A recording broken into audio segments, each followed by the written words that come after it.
Yesterday, my entire world crumbled in a way I never saw coming.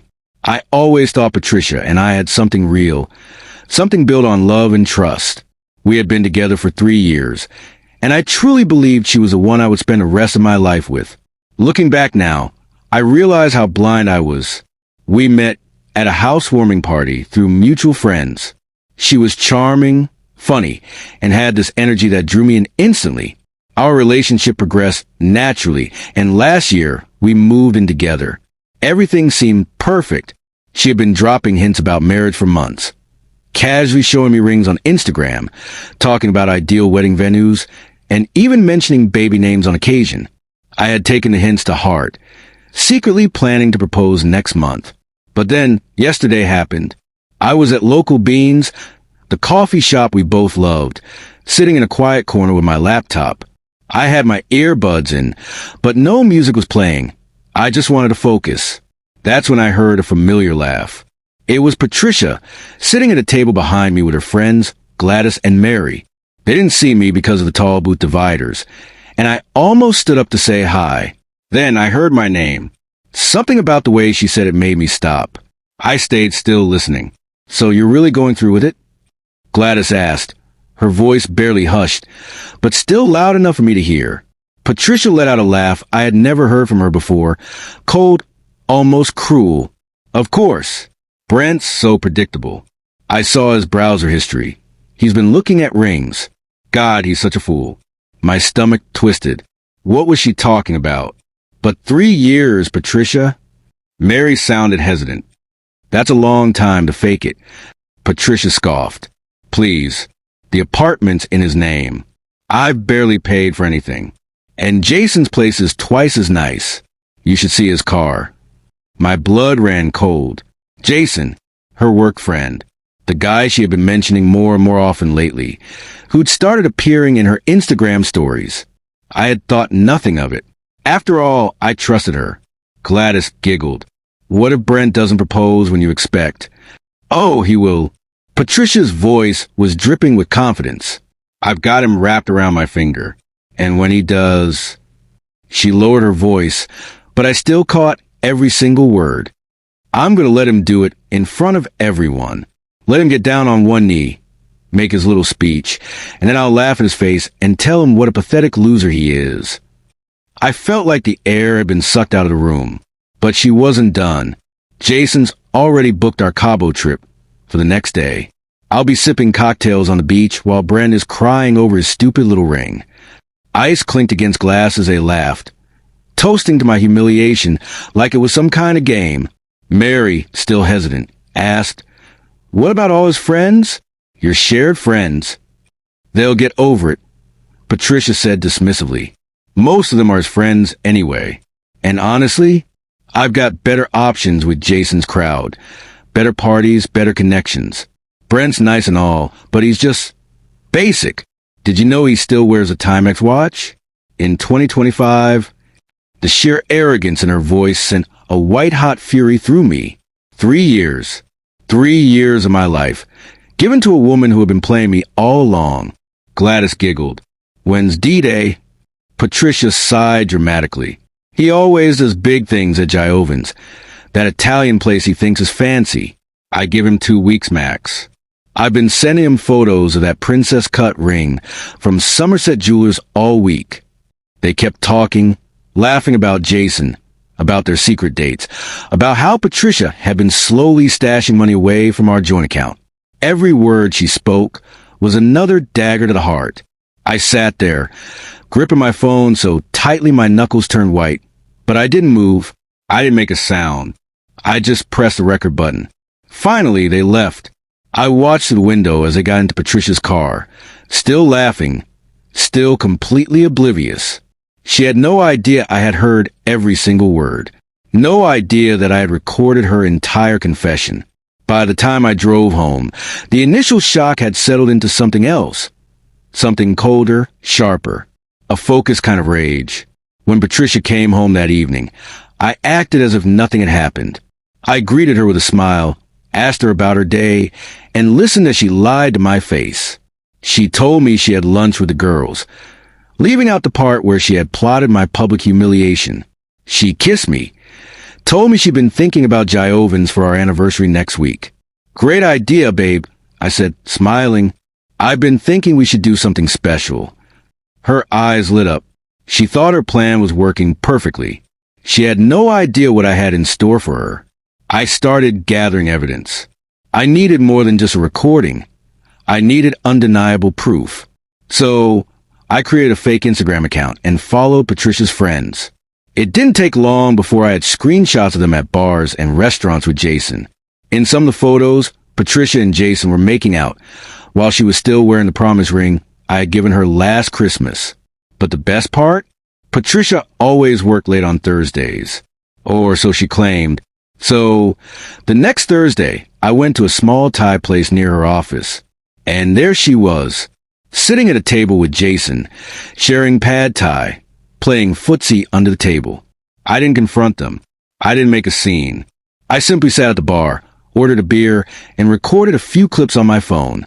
The funniest part? They were so caught up in their little world that they didn't even notice me. The next day, I ran into Gladys at the grocery store. She looked like she had seen a ghost. I just smiled. Hey, how was the cafe meetup last week? She stammered, clearly panicked. I gotta go. But I wasn't done. I pulled out my phone and showed her a picture of an engagement ring I had saved from Google. Her face went through 5 different emotions in 3 seconds. 5 minutes later, Patricia called me, suddenly acting overly sweet, asking about dinner plans for the next few weeks. She was panicking, and she didn't even know why. Meanwhile, I was preparing for the grand finale. With the help of my friend Jacob, who worked at the same company as Patricia and Jason, I found out something even better. Jason wasn't just some random co-worker. He was married, in the middle of a messy divorce. And Patricia had no clue. She thought she was upgrading her life. In reality, she was just another name on Jason's list of bad decisions. So, I let her believe everything was going according to plan. I acted extra loving, dropped hints about our future. She ate it up, convinced she was leading me straight into her trap. But next Saturday, she's in for a surprise. She thinks we're going to fancy steakhouse for a romantic proposal. Her friends have all RSVP'd to celebrate after. Even Jason is planning to be at the bar, watching the show. What they don't know is that I plan an entirely different kind of show. I've moved my valuables out of our apartment, set up a new lease, and prepared a little gift.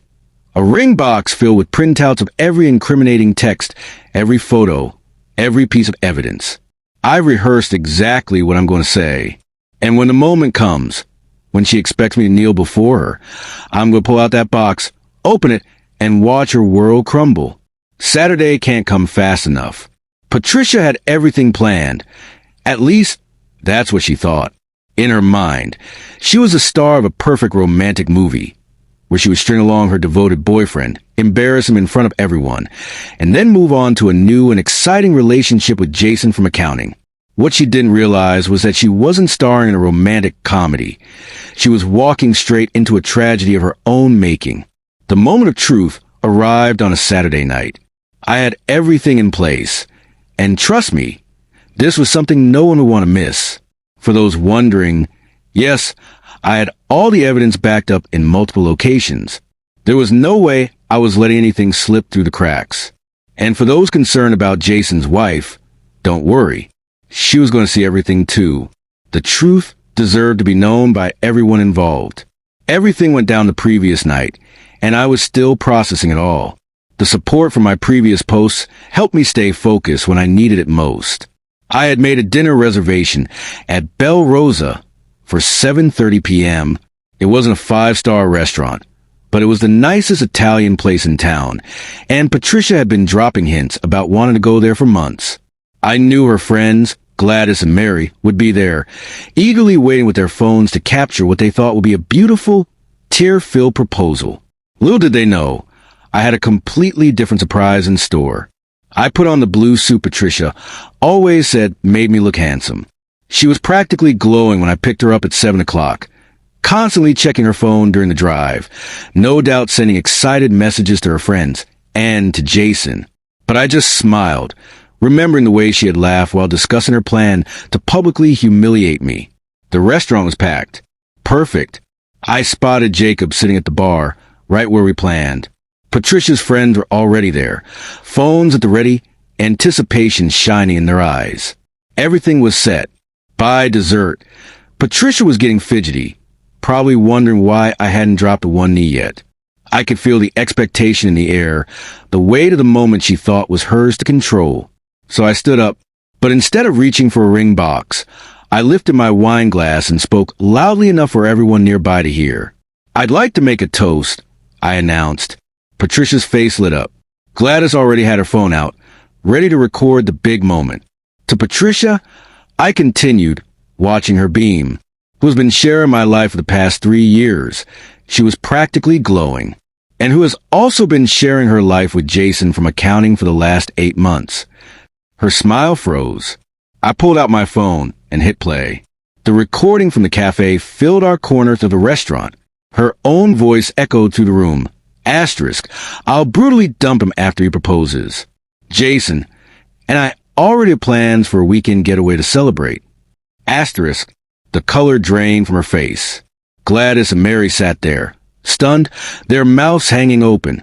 What's funny, I continued, keeping my voice calm, is that Jason never told you he was married, did he? Patricia's composure shattered.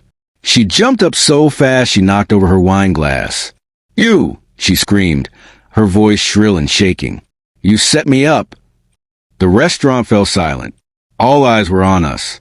"No, Patricia," I said, my voice steady. "You set yourself up. I just decided I wasn't going to be your fool." I turned to her friends. "Did you know she was planning to humiliate me? Or were you just happy to play along?" Mary looked like she was going to be sick. "I didn't know," she mumbled. Gladys tried to defend Patricia. "You don't understand." "Oh, I understand perfectly." I cut her off. "Check your phones. I just sent you both some screenshots. You might find them interesting." Patricia lunged for my phone, but Jacob was already there, stepping between us. "Don't," he said quietly. That's when she completely lost control. "You ruined everything," she screamed, mascara running down her face. "I had it all planned. Who the hell do you think you are?" The manager approached, looking ready to intervene. Patricia was still screaming about how I had betrayed her. Ironic, isn't it? Jacob and I handled the bill while she was escorted out, still shouting like a lunatic. Gladys followed her, but Mary stayed behind. "I didn't know," Mary said, looking devastated. "She told us you were controlling, that she needed a way out." She showed me her phone. Patricia had been spinning lies for months, painting herself as a victim. When I finally stepped outside, Patricia was sitting on the curb, sobbing into her phone, probably calling Jason. Good luck with that. His wife found out last week. Gladys was awkwardly trying to comfort her, but backed off when she saw me. "How could you do this to me?" Patricia whimpered, looking up with tear-filled eyes. The rage was gone, replaced by something pathetic. "I loved you." "No," I said, voice firm. "You love what I could give you. There's a difference." I walked away, got in my car, and didn't look back. That night, she called and texted nonstop, alternating between threats and begging. I blocked her the next morning. My phone exploded again. Turns out Patricia had shown up at Jason's house at midnight, causing a scene. His wife called the cops. Now, Patricia's all over our friend group's chats, trying to twist the story in her favor. But the evidence is out. No one's buying her lies anymore. And me? I should feel bad about how public this got. But after hearing her laugh about how she was going to destroy me, this feels like karma.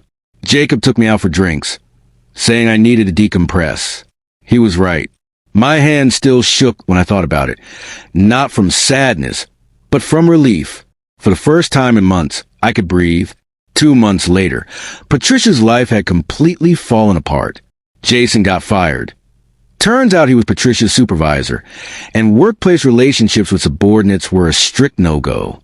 Patricia lost her job too. She had a full-on meltdown in the office, flipping a desk and screaming that I had ruined her life.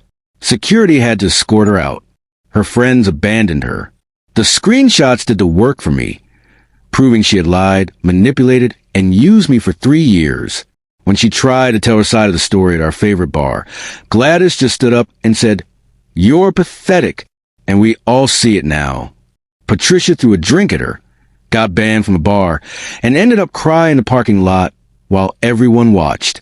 The apartment situation hit her the hardest. She had already given notice at her place, expecting to move in with me after our proposal. Now she had nowhere to go. She's currently crashing on her cousin's couch. She even showed up at my job, screaming about how I owed her for wasting 3 years of her life. My crew filmed the whole meltdown. That video, let's just say it made the rounds. And me? I took the ring money and went on a solo vacation, posted the pictures. Patricia saw them and lost it, ranting about how that should have been our trip. But here's the real kicker. I met someone. Ramona. She's nothing like Patricia. No games, no lies. When Patricia found out and tried to warn Ramona about me, Ramona just sent back the video of Patricia's parking lot breakdown and blocked her.